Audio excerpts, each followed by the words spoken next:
legit po siya kasi sikat po siya na bentahan. Marami din po siyang followers at the same time flagship store din po siya. Tapos yung price kasi nun, parang same din siya ng price sa mga on-hand mo na bibilin. Kaya naengganyo po kami na bumili dun sa store na yun.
File sa DTI as a deceptive sale.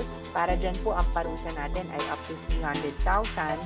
Pwede rin siya mag-file ng criminal case. So, syempre, case-to-case basis yung approach. Yung sa ganyan, kailangan investigahan natin kung saan nangyari ang diferensya.